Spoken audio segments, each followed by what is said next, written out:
Champion చాలా బాగా నచ్చింది నాకు. రోషన్ గారి కెరియర్లోనే బిగ్గెస్ట్ మూవీ ఇది. ఆయన లుక్స్ చాలా బాగుంది.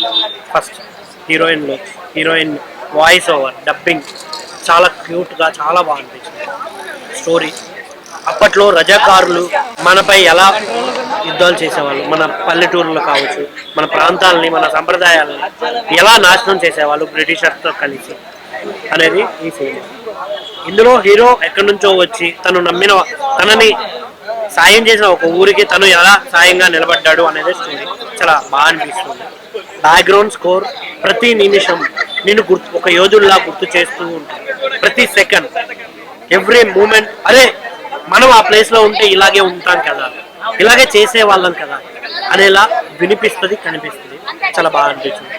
సాంగ్స్ చాలా చాలా చాలా చాలా నచ్చింది. థియేటర్లో వెళ్ళి మనం కూర్చున్నప్పుడు మనకు ఒక ఫీలింగ్ వస్తుంది, అరే ఇన్ని కష్టాలు పడి తెలంగాణ తెచ్చారు, మన రాష్ట్రం ఇలా ఏర్పడిందా అనే కొన్ని భావాలు రేకెత్తుతాయి జనాల్లో. బట్ యాజ్ ఏ సినిమా ఆడియన్లా చూస్తే చాలా బాగుంది, చాలా ఎంజాయ్ చేస్తాం. కొన్ని సినిమాలో కనెక్టివిటీ అనేది ఎక్కడ మిస్ అవుతూ ఉంటుంది, బట్ ఈ సినిమాలో ప్రతి సీన్కి కనెక్టివిటీ, ప్రతి డాట్ కనెక్ట్ అవుతూ వస్తుంది. చాలా బాగుంటుంది. క్లైమాక్స్ అయితే అసలు ఆ ఫైట్ చాలా ఎంజాయ్ చేస్తారు. ఇక్కడ డీవియేట్ అవ్వకుండా క్రింజ్ కామెడీ లేదు, లవ్ ట్రాక్ తో డీవియేట్ అయిపోవడం లేదు. ఏం చూపిద్దాం అనుకున్నాం, ఎందుకు చూపిద్దాం అనుకున్నాము, చూపించారు, వెళ్ళారు, హిట్ కొట్టారు. ఇది అన్న సినిమా తీసే పద్ధతి. Such a beautiful screen play. Action sequences అన్నీ కూడా చాలా బాగా కొరియోగ్రాఫ్ చేశారండి. ఎక్కడా కూడా మాకు అరే ఏంటి యాక్షన్ సీక్వెన్స్, ఇదేంది ఇట్లా వచ్చింది, అదేంది అట్లా వచ్చింది అని ఇలా కొట్టాడు అలా కొట్టాడు ఎక్కడా అనిపించలేదు. రియాలిటీకి దగ్గరగా, మీరు లాజికల్ అంటారుగా, లాజికల్గా రియాలిటీకి దగ్గరగా చాలా బాగా తీశారు. యాక్షన్ కొరియోగ్రఫీ కూడా మరో blockbuster. Absolutely Vyjayanthi cinema, Swapna cinema, నేను హ్యాట్స్ ఆఫ్. ఇట్లాంటి మంచి సినిమాలు తీసుకొస్తారు ఎప్పుడు కూడా. అసలు అది ఎలా పాసిబుల్లో నాకైతే అర్థం కాదు.